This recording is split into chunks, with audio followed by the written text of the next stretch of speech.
In a daring operation that reads like a thriller, two suspected kidnappers met their match in the Delta State Police Command's Special Tactical Team. Nestled between the Ughelli North and Okpe local government areas of Delta State, a forest hideout harbored the dark secrets of two men, Edafe Richmond Akpavave and Igo Midiore, who were believed to be involved in a series of kidnappings. Their reign of terror came to an abrupt halt, thanks to the courage of one woman who managed to escape their clutches. Her name has been withheld for her safety, but her story is one of bravery and resilience in the face of unimaginable horror. She boarded a tricycle along Isoko Road, intending to stop at a New Generation bank along Market Road, Ughelli.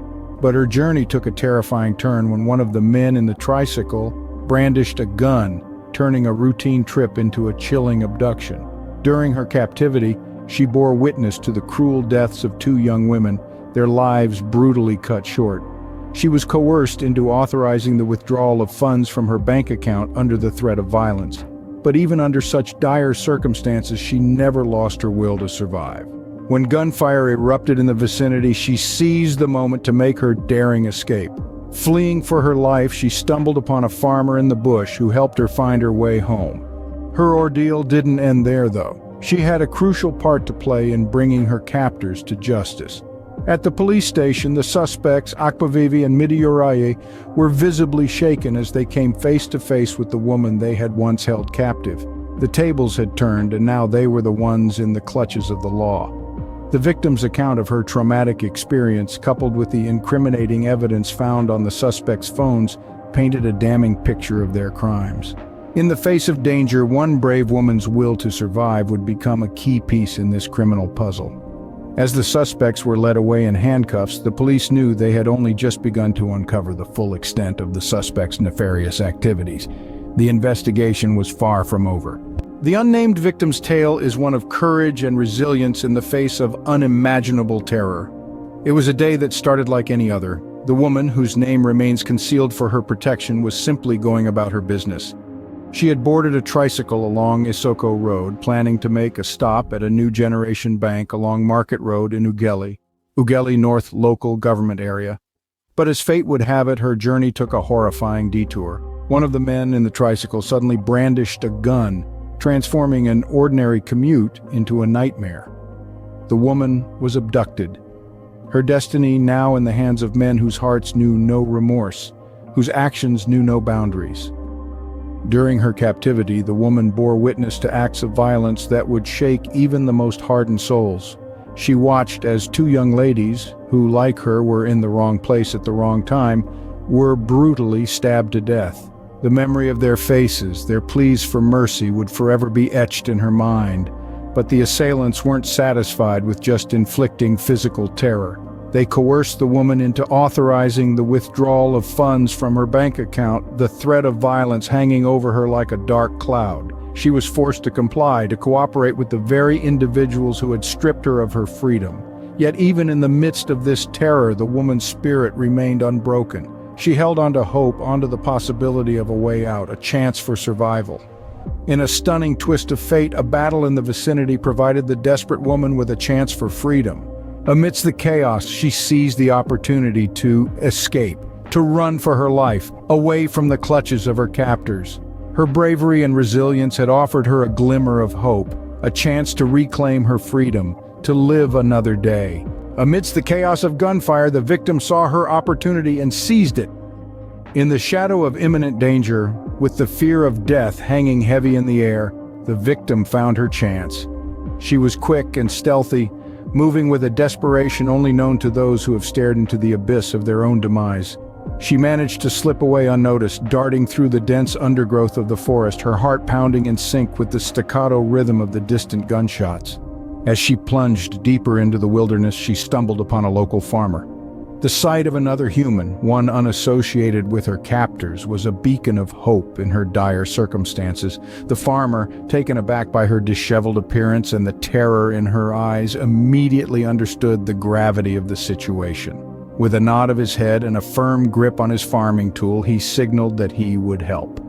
They navigated the forest together, the farmer leading the way and the victim following closely behind.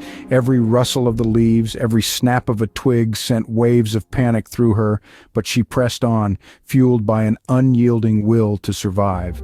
The journey was long and fraught with danger, but the farmer's knowledge of the terrain was their saving grace. Finally, after what felt like an eternity, they emerged from the forest. The sight of the familiar streets of her hometown was a balm to her frayed nerves. She was safe. She was home. But she wasn't the same person who had innocently boarded a tricycle along Isoko Road. She was a survivor. With her return, the victim carried with her the key to unmasking her captors. Faced with the brave woman they'd held captive, the suspects could do nothing but admit their guilt. As the victim recounted her ordeal to the law enforcement officials, the suspects, Adafe Richmond Akpovev and Ego Medioraye, could do nothing but hang their heads in shame. Their faces, once hardened by their gruesome acts, now echoed the remorse and guilt they felt as they listened to the horrifying account of the woman they had so mercilessly tormented. The law enforcement officials, astute and unyielding, delved deeper into the suspect's activities. They discovered a cache of images on the crippled suspect's phone, a chilling testament to the horrifying plans they had laid out. The images, all meticulously marked for abduction or assassination, were clear evidence of their intentions. Each photo was a stark reminder of the terror these men had intended to inflict on innocent lives. The suspects, cornered by the overwhelming evidence and their own guilt, finally broke down. In the confines of the interrogation room, under the watchful gaze of the senior police officials, they confessed. They admitted to their involvement, their voices barely a whisper as they acknowledged the horrors they had committed. The room, filled with a chilling silence, echoed their admissions, each word a stark reminder of the terror they had inflicted. Their confessions, while a significant breakthrough, only marked the beginning of a deeper investigation. The police, determined and relentless, continued their quest for justice. The confessions opened a can of worms, revealing a complex web of criminal activities that extended far beyond the confines of Delta State. In a chilling revelation, the men confessed to their crimes, opening the door for further investigations. The confessions, while a significant breakthrough, are just the tip of the iceberg. The ongoing investigation promises to unearth more about their criminal activities, as the law enforcement officials tirelessly work to bring all involved to justice. The brave victim's escape and her subsequent recounting of her ordeal have set the wheels of justice in motion, and the fight to bring these criminals to justice continues.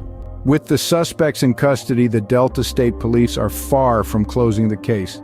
The arrest of Adafe Richmond Akpovev and Ego Medioraye has undoubtedly been a significant stride in the fight against crime, but it is merely the beginning of a much broader investigation. The images discovered on the suspect's phone have opened up a Pandora's box, revealing a network of criminal activity that extends beyond the confines of Delta State.